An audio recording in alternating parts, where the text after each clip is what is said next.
eNCA reporter Karyn Maughan is on top of the story. She joined us now with the latest. Karyn, you've been tracking the story. What is the latest? What's happened? Well, we have spoken to Vavi's accuser, and we particularly asked her whether at this stage she intended to go the criminal route and pursue a rape case against him. She's saying at this point that she's not going to comment on that because she's put her faith in the COSATU disciplinary process, grievance process, which apparently starts tomorrow. We have tried to get some level of confirmation from COSATU as to when this independent inquiry is going to happen. She's told us that it is tomorrow. She says she does believe she will get a fair hearing and that she will talk publicly about what she's gone through once that hearing has been finalized. But at this point, we understand no rape case has been laid against him. She's just saying that she will invest her time and energy in the COSATU process and then comment about what she plans to do further. Any reasoning for her motivation to go public with her letter to the newspapers at this point?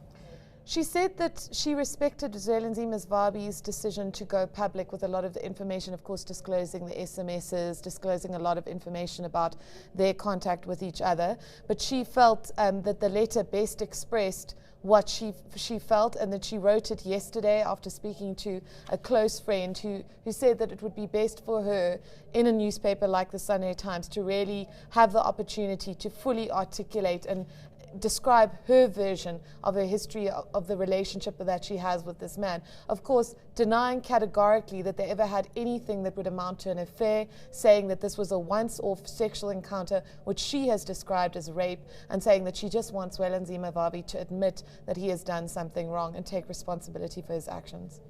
Well, Karyn, thanks for that. Joining us as well on the line is Grahamstown political analyst Eusebius McKaiser. Eusebius, welcome. What do you make of this kind of sex scandal playing out in the media? Well, it's quite interesting, Rafiel, with the way it is playing out. We obviously do not know what the real facts are because you have competing claims from Vavi and from the woman accusing him of rape. And I'm afraid we're going to have to wait for the law of evidence to be brought down in the court of law before we know what the court decides on a probability awaiting what the real facts were in terms of the relationship between them. However, we can already see just in the last 24 hours responses from journalists, from ordinary South Africans, from politicians on social media platforms, and there are disturbing things in the wider context of sexual violence that are playing out on both the part of Vavi and on the part of the person who's making the accusation. Let me give two examples. For Vavi, my apologies, the assumption is that if someone is a subordinate, for example, that they are intrinsically disempowered. But it's possible in theory, for example, that you can become a pathetic boss who is so scared of what will happen if something goes public about your violation that you could be the disempowered party. On the other side, we also see the person who's accusing him being vilified. And people are saying things like, why didn't you lodge a complaint to the police? Why is she potentially extorting him? And there, the gross assumption is that a woman's rape allegations should only be taken seriously if she goes to the police, and also that if someone has a wicked motive, like extortion, possibly, that they couldn't have been raped. I mean, those kinds of assumptions are just woefully to be put down by all of us in the media because we know that people routinely don't go to the police. So there's a lot about the framing of the story that is cause for concern.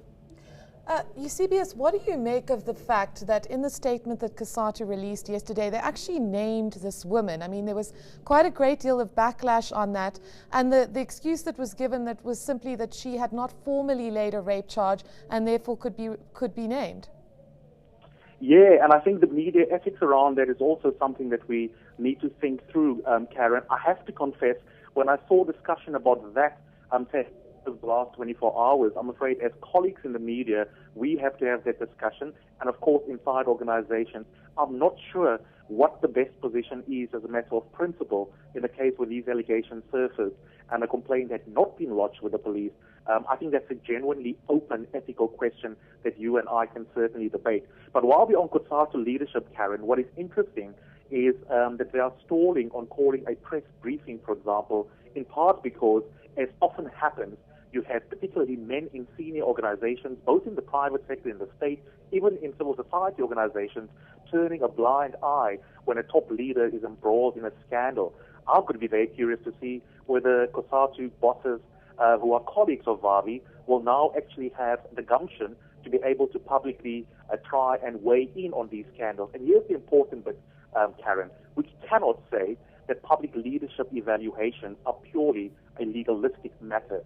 Yes, there are legal questions to be settled, but we don't need to wait for a court of law to have discussions about political leadership and about ethics. And the rest of COSATU's leadership are rather conspicuously silent.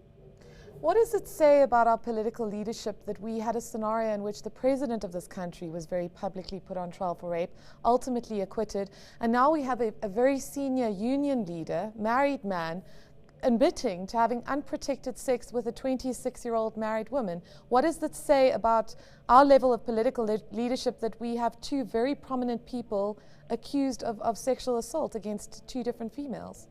That's an excellent question, Karyn, and I think the answer in part was framed very nicely by Cyril Haffajee in today's City Press editorial, which is worth a read. There are broadly two models for how one can view the relationship between sex and politics. There's the French model until recently, but it's changing now, where people's private lives and the ethics inside their relationships were regarded as irrelevant in assessing their political character. And then there is the North American model, like it's playing out with Wiener, who's now trying to become mayor in New York, where your private life is deemed an appropriate site of evaluating your political character. In South Africa, Karyn, we haven't had a discussion in a healthy, dispassionate way in public, where as citizens we've decided what should be the South African model. Should we be more like the French, or should we be more like the Americans in terms of our attitude when it comes to the relationship between ethics and private behavior and also your public political character? But let me stick my neck out, as I so often like to do on these things. As far as I'm concerned, Karyn, I don't want to say anything about him cheating on his wife. I think that's a private matter for me personally.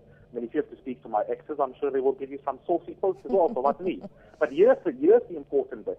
At the point at which Vavi himself, on his own version of the facts, conceived that he had sex with subordinates at his office, on premises, I think at that point it becomes an organizational matter, and at that point his leadership in terms of the morality that it is based on becomes compromised. Not because he cheats, many of us do, but because it happened at the office. I'm afraid that does reduce his stature reasonably in the eyes of many of his employees.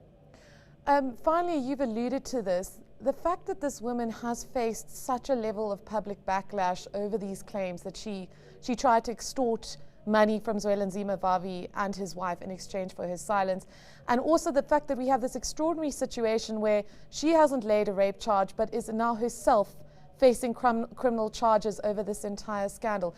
Do you feel that the vilification that she's earned, particularly in the social media space, has been deserved?